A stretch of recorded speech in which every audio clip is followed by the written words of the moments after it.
Silabus adalah rencana pembelajaran pada suatu kelompok mata pelajaran tertentu yang mencakup standar kompetensi, standar dasar, materi pokok atau pembelajaran, kegiatan pembelajaran, indikator pencapaian kompetensi untuk penilaian, alokasi waktu, dan sumber belajar. Adapun langkah-langkah pengembangan silabus, yang pertama yaitu mengkaji standar kompetensi dan kompetensi dasar. Mengkaji SK dan KD mata pelajaran sebagaimana tercantum pada standar isi. Yang kedua, mengidentifikasi materi pokok atau pembelajaran. Mengidentifikasi di sini yaitu materi pokok atau pembelajaran yang menunjang pencapaian KD. Yang ketiga yaitu mengembangkan kegiatan pembelajaran.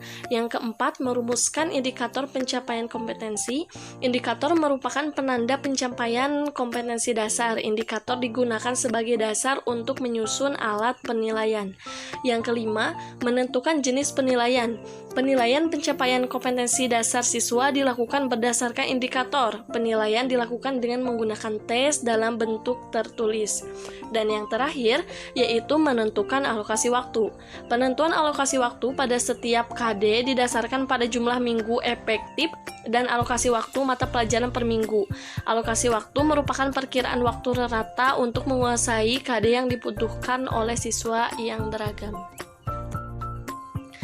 Adapun silabus yang sudah kelompok kami buat, di sini ada identitas mata pelajaran meliputi satuan pendidikan dan kelas. Kemudian ada kompetensi inti atau KI. Selanjutnya kompetensi dasar. Kompetensi dasar di sini adalah sejumlah kemampuan yang harus dikuasai peserta didik dalam mata pelajaran tertentu sebagai rujukan penyusun indikator kompetensi. Yang selanjutnya ada mata pembelajaran, yaitu di sini untuk menuliskan materi atau submateri dari kompetensi dasar. Selanjutnya ada kegiatan pembelajaran, di sini yaitu untuk menuliskan kegiatan dan materi yang akan dibahas.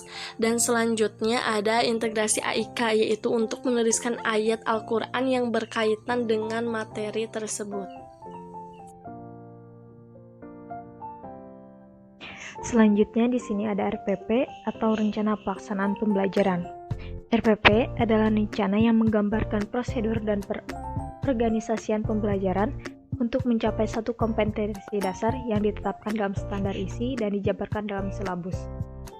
Berdasarkan Peraturan Pemerintah Republik Indonesia Nomor 19 Tahun 2005 Pasal 20 dinyatakan bahwa perencanaan proses pembelajaran meliputi silabus dan rencana pembelajaran yang memuat sekurang-kurangnya tujuan pembelajaran, sumber belajar, dan penilaian hasil belajar. Menurut Permendiknas Nomor 41 Tahun 2007, komponen RPP adalah identitas mata pelajaran, standar kompetensi, kompetensi dasar, indikator pencapaian kompetensi, tujuan pembelajaran, materi ajar, alokasi waktu, metode pembelajaran, kegiatan pembelajaran, penilaian hasil belajar, dan sumber belajar. Di sini ada juga tujuan dan fungsi RPP. Nah, yang pertama yaitu ada tujuannya, yaitu 1. Untuk mempermudah, memperlancar, dan meningkatkan hasil proses belajar mengajar. Yang kedua, yaitu dengan menyusun rencana pembelajaran secara profesional, sistematis, dan berdaya guna, maka guru akan mampu melihat, mengamati, menganalisis, dan memprediksi program pembelajaran sebagai kerangka kerja yang logis dan terencana. Nah, untuk fungsinya sendiri yaitu sebagai acuan bagi guru untuk melaksanakan kegiatan belajar mengajar agar lebih terarah dan belajar secara efektif dan efisien. Nah, di sini juga ada unsur-unsur yang perlu diperhatikan dalam penyusunan RPP, yaitu mengacu pada kompetensi dan kemampuan dasar yang harus dikuasai siswa serta materi dan submateri pembelajaran, pengalaman belajar yang telah dikembangkan di dalam silabus. Yang selanjutnya yaitu menggunakan berbagai pendekatan yang sesuai dengan materi yang memberikan kecakapan hidup sesuai dengan permasalahan dan lingkungan sehari-hari. Menggunakan metode dan media yang sesuai yang mendekatkan siswa dan pengalaman langsung. Dan yang terakhir yaitu penilaian dengan sistem pengujian menyeluruh dan berkelanjutan didasarkan pada sistem pengujian yang dikembangkan selaras dengan pengembangan silabus. Nah, untuk RPP sendiri ada identitas yang mencakup satuan pendidikan, mata pelajaran, kelas, dan alokasi waktu. Yang selanjutnya yaitu ada kompetensi inti, lalu ada kompetensi dasar, yang mana kompetensi dasarnya kami mengambil 3.5 yaitu menjelaskan dan menentukan fungsi, terutama fungsi linear, fungsi kuadrat, dan fungsi rasional secara formal yang meliputi notasi, daerah asal, daerah hasil, dan ekspresi simbolik serta sketsa grafiknya. Dengan indikator capaian kompetensi yaitu mendefinisikan pengertian produk kartesius, mendeskripsikan relasi, mendeskripsikan domain, mendeskripsikan kodomain, mendeskripsikan rank, mendeskripsikan fungsi atau pemetaan, mengeksplor tentang komposisi fungsi, serta mengasosiasikan sifat komposisi fungsi. Selanjutnya di sini ada tujuan pembelajarannya, yaitu yang pertama menghayati dan mengamalkan materi fungsi sebagai bentuk penghayatan dan pengalaman ajaran agama yang dianutnya.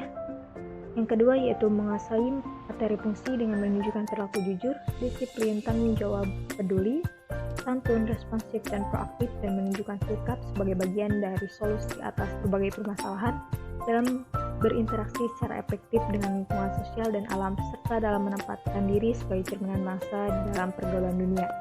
Ini ketiga yaitu memahami, menerapkan, dan menganalisis pengetahuan faktual, konseptual, prosedural berdasarkan rasa ingin tahunya tentang ilmu pengetahuan, teknologi, seni budaya, dan humaniora dengan wawasan kemanusiaan, kebangsaan, kenegaraan, dan peradaban terkait penyebab fenomena dan kejadian, serta menerapkan pengetahuan prosedural pada bidang kajian materi fungsi yang spesifik sesuai dengan bakat dan minatnya untuk memecahkan masalah. Dan yang keempat yaitu mengolah, menalar, dan menyaji dalam ranah konkret dan ranah abstrak terkait dengan pengembangan dari materi fungsi yang dipelajari di sekolah secara mandiri dan mampu menggunakan metode sesuai kaidah keilmuan. Selanjutnya di sini ada metode pembelajaran. Kita menggunakan pendekatan scientific learning dengan model pembelajaran discovery learning dan problem based learning. Dengan materi pembelajarannya yaitu materi pokoknya fungsi terkait dengan relasi dan fungsi, fungsi aritmatika, komposisi fungsi, fungsi linear, fungsi kuadrat, fungsi rasional, dan fungsi inverse. Di sini ada langkah-langkah pembelajaran.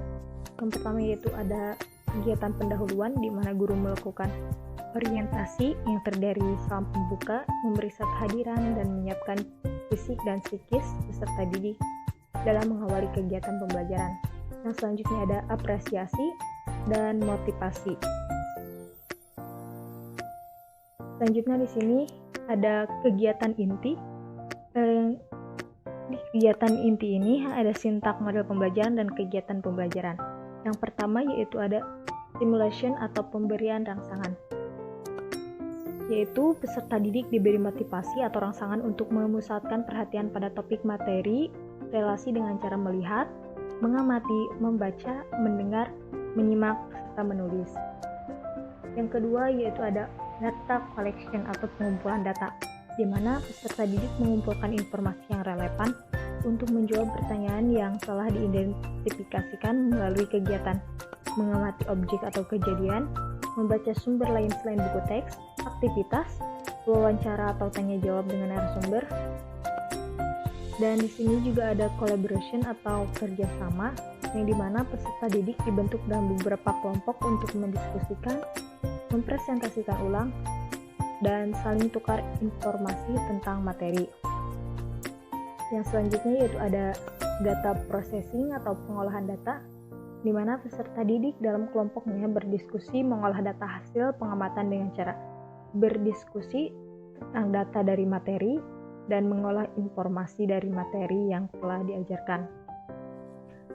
Yang selanjutnya yaitu ada verification atau pembuktian, yang dimana peserta didik mendiskusikan hasil pengamatannya dan memverifikasi hasil pengamatannya dengan data-data atau teori pada buku sumber.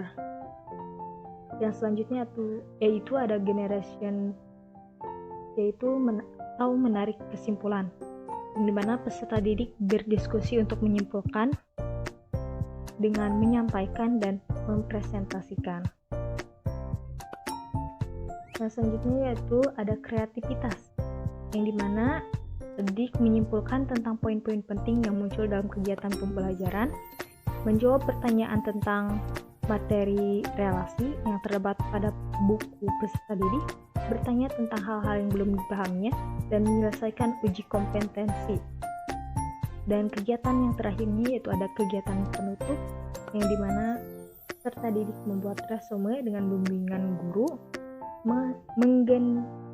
mengagendakan pekerjaan rumah, dan mengagendakan materi atau tugas proyek produk pada pertemuan berikutnya. Untuk guru yaitu memeriksa pekerjaan siswa, peserta didik yang selesai mengerjakan tugasnya diberi paraf atau diberi penilaian. Yang terakhir yaitu memberikan penghargaan untuk materi pelajaran. Nah, di sini juga ada penilaiannya. Untuk penilaiannya kami mengambil penilaian sikap, pengetahuan, untuk pengetahuan, dan yang ketiga yaitu keterampilan. Di sini ada juga media, alat, bahan, dan sumber belajar.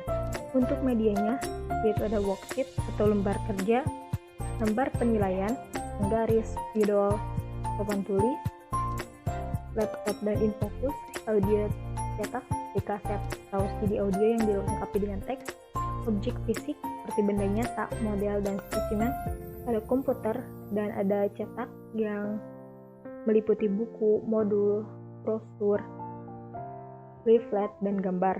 Untuk bahannya di sini ada spidol atau kapur berwarna, dan sumber belajarnya yaitu buku penunjang kurikulum 2013 mata pelajaran matematika, pengalaman peserta didik dan guru, manusia dan lingkungan seperti guru, pustakawan, laboran, dan penutur natif, dan edukasi. Selanjutnya di sini ada integrasi AIK-nya yang terdapat dalam Quran Surat Yasin ayat 36 yang berarti Maha Suci Allah yang telah menciptakan semuanya berpasang-pasangan, baik dari apa yang ditumbuhkan oleh bumi dan dari diri mereka sendiri maupun dari apa yang tidak mereka ketahui. Nah, untuk keterkaitannya dengan materi fungsi ini yaitu seperti yang kita tahu bahwa fungsi merupakan pemetaan setiap anggota sebuah himpunan kepada anggota himpunan yang lain, maka yang dibutuhkan pasangan untuk setiap fungsi itu seperti halnya ayat yang di atas bahwa segala sesuatu yang diciptakan di dunia ini berpasang-pasangan, begitu juga dengan fungsi.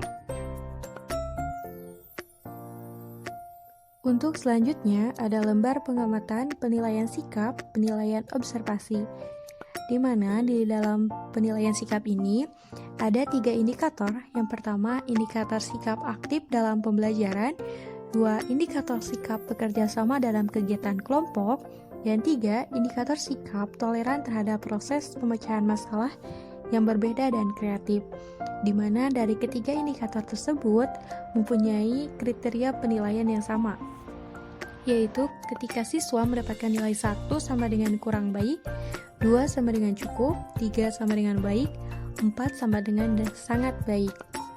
Di mana dalam penilaian sikap ini ada beberapa aspek yang dinilai. Yang pertama ada tanggung jawab, jujur, peduli, kerjasama, santun, percaya diri, dan disiplin.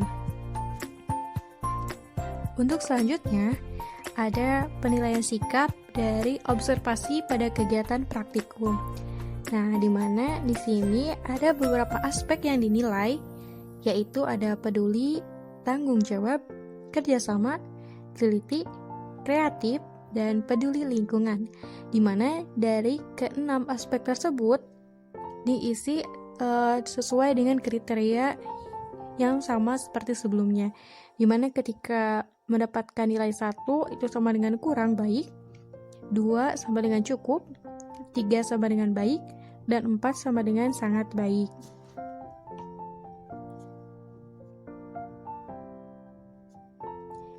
Untuk selanjutnya ada lembar penilaian sikap pada observasi pada kegiatan diskusi.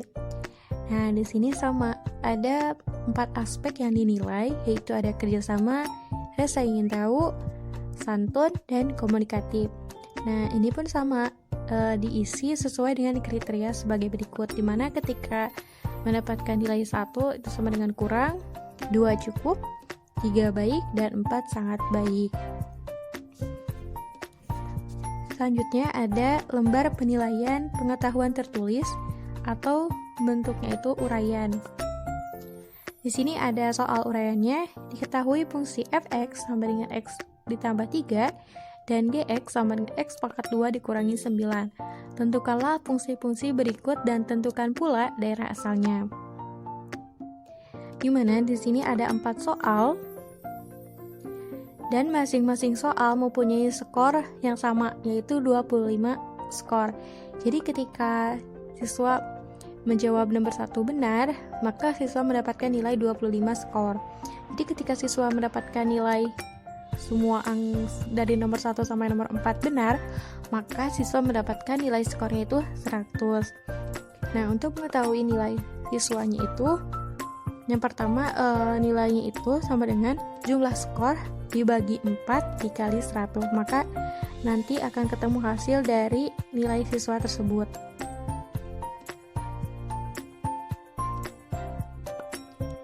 Nah, berbeda dengan lembar penilaian pengetahuan tertulis, yaitu ada pilihan ganda. Dimana kalau dalam pilihan ganda ini untuk skornya itu hanya 1. Nah, jadi ketika misalkan ada pilihan gandanya itu ada 20 soal. Jadi masing-masing soal itu hanya mendapat 1 skor. Jadi ketika untuk mengetahui nilai siswa itu berapa, yaitu sama dengan jumlah skor dibagi 20 dikali 10, maka nanti akan ketemu hasil dari siswa tersebut. Untuk selanjutnya ada lembar penilaian keterampilan, dilihat dari unjuk kerja. Di sini untuk penilaiannya itu hampir sama kayak sebelumnya ketika ada 4, 3, 2, dan 1. Nah, untuk 4 yaitu jawaban menunjukkan penerapan konsep mendasar yang berhubungan dengan tugas ini. Ciri-cirinya itu bisa dilihat dari semua jawabannya itu benar, sesuai dengan prosedur operasi dan penerapan konsep yang berhubungan dengan tugas ini. Untuk tingkat ketiga, di mana jawaban menunjukkan penerapan konsep mendasar yang berhubungan dengan tugas ini. Ciri-cirinya bisa dilihat dari semua jawabannya itu benar, tetapi ada cara yang tidak sesuai atau ada satu jawaban yang salah. Sedikit kesalahan perhitungan dapat diterima. Untuk tingkatan yang kedua, jawaban menunjukkan keterbatasan atau kurang memahami masalah yang berhubungan dengan tugas ini. Untuk ciri-cirinya, ada jawaban yang benar dan sesuai dengan prosedur, dan ada jawaban tidak sesuai dengan permasalahan yang ditanyakan. Yang tingkatan 1, jawaban hanya menunjukkan sedikit atau sama sekali tidak ada pengetahuan bahasa Inggris yang berhubungan dengan masalah ini. Ciri-cirinya semua jawabannya salah atau jawaban benar, tetapi tidak diperoleh melalui prosedur yang benar. Dan ketika mendapatkan nilai 0, maka itu tidak ada jawaban atau lembar kerjanya itu kosong. Untuk selanjutnya ada lembar penilaian keterampilan, yaitu dilihat dari proyek. Nah, untuk proyek ini misalkan di dalam suatu kelas dibagi menjadi beberapa kelompok, di mana mereka diberikan tugas untuk menyelesaikan masalah terkait fungsi dalam kehidupan sehari-hari, tetapi dikerjakan secara berkelompok. Nah, di sini ada beberapa kriteria dalam penilaiannya. Ada 4, 3, 2, 1, dan 0. Untuk skor 4, yaitu ketika jawabannya itu benar sesuai dengan kerangka berpikir ilmiah. Selanjutnya ada laporan memuat perencanaan dan pelaksanaan pelaporan. Bagian perencanaan memuat tujuan kegiatan yang jelas dan persiapan atau strategi pemecahan masalah yang benar dan tepat. Bagian pelaksanaan memuat proses pengumpulan data yang baik, pemecahan masalah yang masuk akal atau nalar, dan penyajian data berbasis bukti. Bagian pelaporan memuat kesimpulan akhir yang sesuai dengan data, terdapat pengembangan hasil pada masalah lain, kerjasama kelompok sangat baik. Nah, untuk kriteria yang ketiga, itu jawaban benar sesuai dengan kerangka berpikir ilmiah. Laporan memuat perencanaan, pelaksanaan, dan pelaporan. Bagian perencanaan memuat tujuan kegiatan yang jelas dan persiapan atau strategi pemecahan masalah yang benar dan tepat. Bagian pelaksanaan memuat proses pengumpulan data yang baik, pemecahan masalah yang masuk akal atau nalar, dan penyajian data berbasis bukti. Bagian pelaporan memuat kesimpulan akhir yang sesuai dengan data, tidak terdapat pengembangan hasil pada masalah lain, kerja kelompok sangat baik. Untuk tingkatan yang ketiga, jawaban benar, tapi kurang sesuai dengan kerangka berpikir ilmiah. Laporan memuat perencanaan, pelaksanaan, dan pelaporan. Bagian perencanaan memuat tujuan kegiatan yang kurang jelas dan persiapan atau strategi pemecahan masalah yang kurang benar dan tepat. Bagian pelaksanaan memuat proses pengumpulan data yang kurang baik, pemecahan masalah yang kurang masuk akal atau nalar, dan penyajian data kurang berbasis bukti. Bagian pelaporan memuat kesimpulan akhir yang kurang sesuai dengan data, tidak terdapat pengembangan hasil pada masalah lain, kerja sama kelompok baik. Untuk poin yang 1, jawaban tidak benar. Laporan memuat perencanaan, pelaksanaan, dan pelaporan. Bagian perencanaan memuat tujuan kegiatan yang tidak jelas dan persiapan atau strategi pemecahan masalah yang kurang benar dan tepat.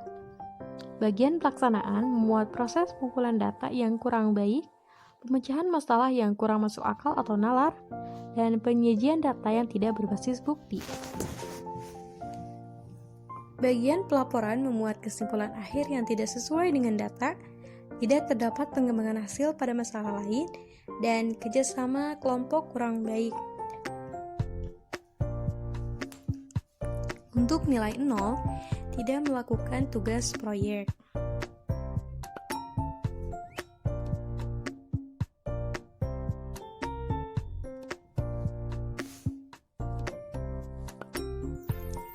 Nah, di sini ada penilaiannya atau aspek penilaian pada keterampilan proyek.